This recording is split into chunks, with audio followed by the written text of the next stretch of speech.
তামসা থেকে আসি নতুন করে আসো।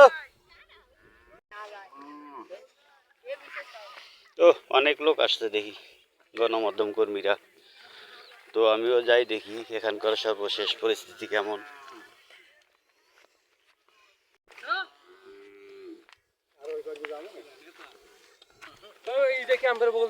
তো আমাদের কুড়িগ্রামের রৌমারী গয়টাপাড়া সীমান্ত ফাঁড়িতে সৈন্যরেখার মাঝখানে শুনলাম নাকি কয়েকজন মানুষকে পুশিন করেছে বাংলাদেশে। তো দেখে আসি কেমন কেমন লোক, শিশু বাচ্চা না বয়স্ক লোক না কেমন, আপনারা সবাই দেখতে পারবেন।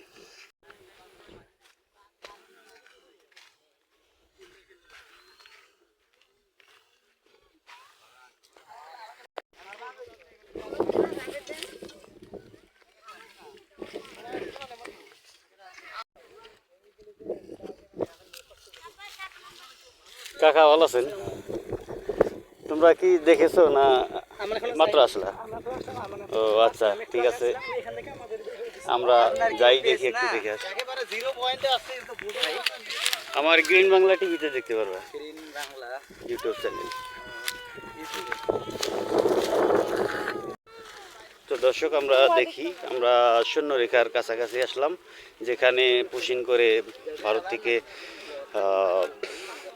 কিছু লোক বাংলাদেশের সীমানায় এসে পড়েছে এবং এখানে বিএসএফরাও পাহারা দিচ্ছে এবং বাংলাদেশের বিজিবি পাহারা দিচ্ছে।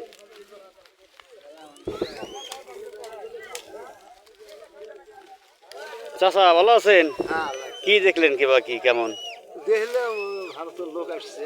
ও, লোকগুলা কি কিছু বলে? ওরা কি বাংলাদেশের নাগরিক না ভারতের নাগরিক? বাংলাদেশের নাগরিক ওরা তো বলে। ও, ওরা বলে সিলেট দিয়ে নামছে। ও সিলেট বর্ডার দিয়ে নামছে। সিলেট বর্ডার দিয়ে নামছে, নামার পরে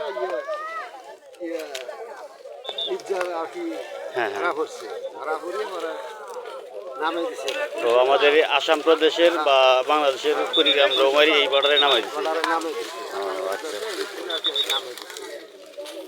যাক দেখি আমরা সর্বশেষ অবস্থা কেমন হয়। তো যাক চাচা, ভালো থাকেন।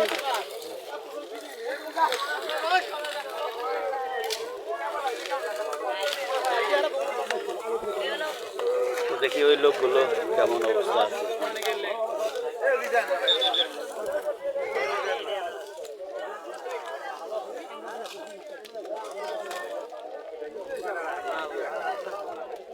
তো আমরা দেখতে পাচ্ছি বাংলাদেশের বিজিবি আমাদের বর্ডার সীমানায় ওরা পাহারা দিচ্ছে। তো আমাদের এখানে ফ্ল্যাগ মিটিং হয়েছে নাকি? ও আচ্ছা, ঠিক আছে।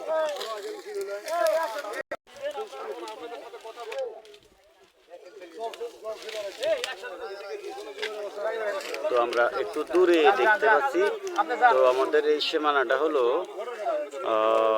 এই পাশে রৌমারীর গয়টাপাড়া গ্রামের একবারে সর্বশেষ পূর্ব উত্তর প্রান্তে। তো এখানে ইন্ডিয়ান একটা ক্যাম্প আছে, ক্যাম্পের পাশাপাশি একটা বট গাছ আছে। তো এই বট গাছের পাশাপাশি আমাদের হলো এই ঘটনাটা ঘটেছে। তো আমরা একটু দূর থেকে দেখছি, একটু পরে আমরা হয়তো কাছে যাব। আমাদের সাথেই থাকুন।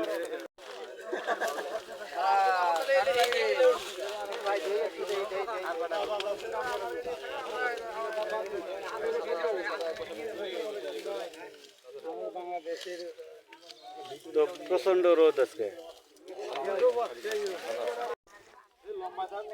তো অনেক দর্শক, বাংলাদেশের অনেক দর্শক এখানে দেখতে এসেছে।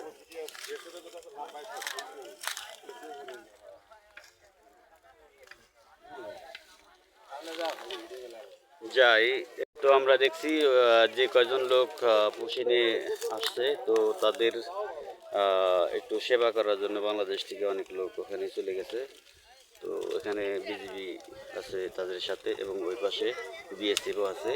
ওরা ওদের নিরাপদ জায়গায় রাখার জন্য উপরে এই প্রচণ্ড রোদের মধ্যে ওদের ওখানে একটা পলিথিন দিয়ে ছায়লা বা চাপড়া তুলে দিচ্ছে। ওরা ওই ওটার নিচে থাকবে, যেহেতু স্বাস্থ্য সুরক্ষা থাকে। তো আমরা একটু বাইরে এই পরিস্থিতি দেখি, তো ওখানে আমরা একটু পরে যাব, এখন হয়তো যাইতে দেবে না, তো বড় একটু উত্তপ্ত গরম। আপনারা ওই যে দেখতে পাচ্ছেন পলিথিন, ওখানে ওরা বসে আছে।